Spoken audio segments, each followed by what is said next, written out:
പ്രേക്ഷകരുടെ ശ്രദ്ധയ്ക്ക് Kerala vision cable നെറ്റ്വർക്കിൽ ഫ്ലവേഴ്സ് ഇനി മുതൽ ചാനൽ നമ്പർ 10-ലായിരിക്കും ലഭ്യമാകുക. പ്രേക്ഷകർ സദയം സഹകരിച്ചാലും. ലെബനനിൽ ഇന്നും സ്ഫോടനം. പേജർ സ്ഫോടന പരമ്പരയിൽ പൊട്ടിത്തെറിച്ച് മരിച്ചയാളുടെ സംസ്കാര ചടങ്ങിനിടെയാണ് മറ്റ് സ്ഫോടനങ്ങൾ ഉണ്ടായത്. പേജർ പൊട്ടിത്തെറിച്ചു, ഇത്ര 11 പേരോളം മരിച്ചു എന്ന വാർത്ത കേട്ടപ്പോൾ തന്നെ നമുക്ക് അതിശയമായി. പേജർ ഇങ്ങനെ പൊട്ടിത്തെറിക്കുമോ?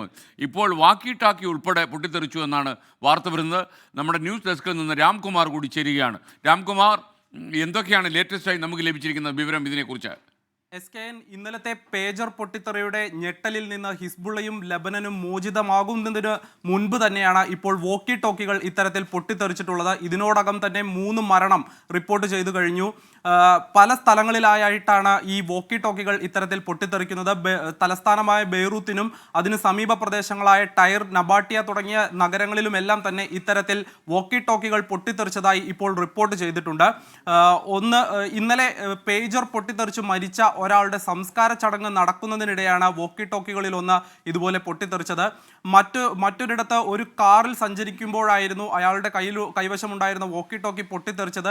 ഈ വോക്കി ടോക്കി പൊട്ടിത്തെറിച്ച് കാറിന് തീപിടിക്കുകയും ആ കാർ പൂർണ്ണമായി കത്തി നശിക്കുകയും ചെയ്തു. ഇങ്ങനെ പല സ്ഥലങ്ങളിലായിട്ടാണ് ഇപ്പോൾ വോക്കി ടോക്കികൾ പൊട്ടിത്തെറിക്കുന്നത്. ഇന്നലെ പേജറുകൾ പൊട്ടിത്തെറിച്ചതിന് സമാനമായ ഒരു സംഭവം തന്നെ, അല്ലെങ്കിൽ ഒരു ആക്രമണം തന്നെയാണ് ഇപ്പോൾ വോക്കി ടോക്കികളുടെ കാര്യത്തിലും നടന്നുകൊണ്ടിരിക്കുന്നത്. വോക്കി ടോക്കി ഒരു 2-വേ കമ്മ്യൂണിക്കേഷൻ സിസ്റ്റമാണ്. ഹിസ്ബുള്ള അംഗങ്ങൾ പരസ്പരം ആശയവിനിമയത്തിന് ഉപയോഗിക്കുന്ന ഒരു ഉപാധിയാണ് ഈ വോക്കി ടോക്കികൾ. ഇന്നലത്തെ പേജർ ആക്രമണത്തിന് പിന്നിൽ ഇസ്രായേലാണ് എന്ന ആരോപണം ഹിസ്ബുള്ളയും ഇറാനും കടുപ്പിച്ച ഒരു സാഹചര്യമാണ് ഇന്നുള്ളത്. അതിന് പ്രതികാരം ചെയ്യുമെന്ന് ഹിസ്ബുള്ള വ്യക്തമാക്കുകയും ചെയ്തിരുന്നു. ഏതാനും മണിക്കൂറുകൾക്ക് മുൻപ് ഇസ്രായേലിലേക്ക് 20 റോക്കറ്റുകളാണ് ലെബനനിൽ നിന്ന് ഹിസ്ബുള്ള തൊടുത്തത്. ഇവ നിർവീര്യമാക്കി എന്ന് IDF അവകാശപ്പെട്ടു. ഇതിന് പിന്നാലെയാണ് ഇപ്പോൾ ലെബനനിൽ നിന്ന് വീണ്ടും വോക്കി ടോക്കികൾ പൊട്ടിത്തെറിക്കുന്നു എന്ന വാർത്തകൾ വരുന്നത്. ഇതിനോടകം തന്നെ 3 പേരുടെ മരണമാണ് ലെബനന്റെ ഔദ്യോഗിക മാധ്യമം റിപ്പോർട്ട് ചെയ്തിട്ടുള്ളത്. നിരവധി പേർക്ക് പരുക്കേറ്റതായും അവരുടെ ദേശീയ മാധ്യമം റിപ്പോർട്ട് ചെയ്യുന്നു. SKN.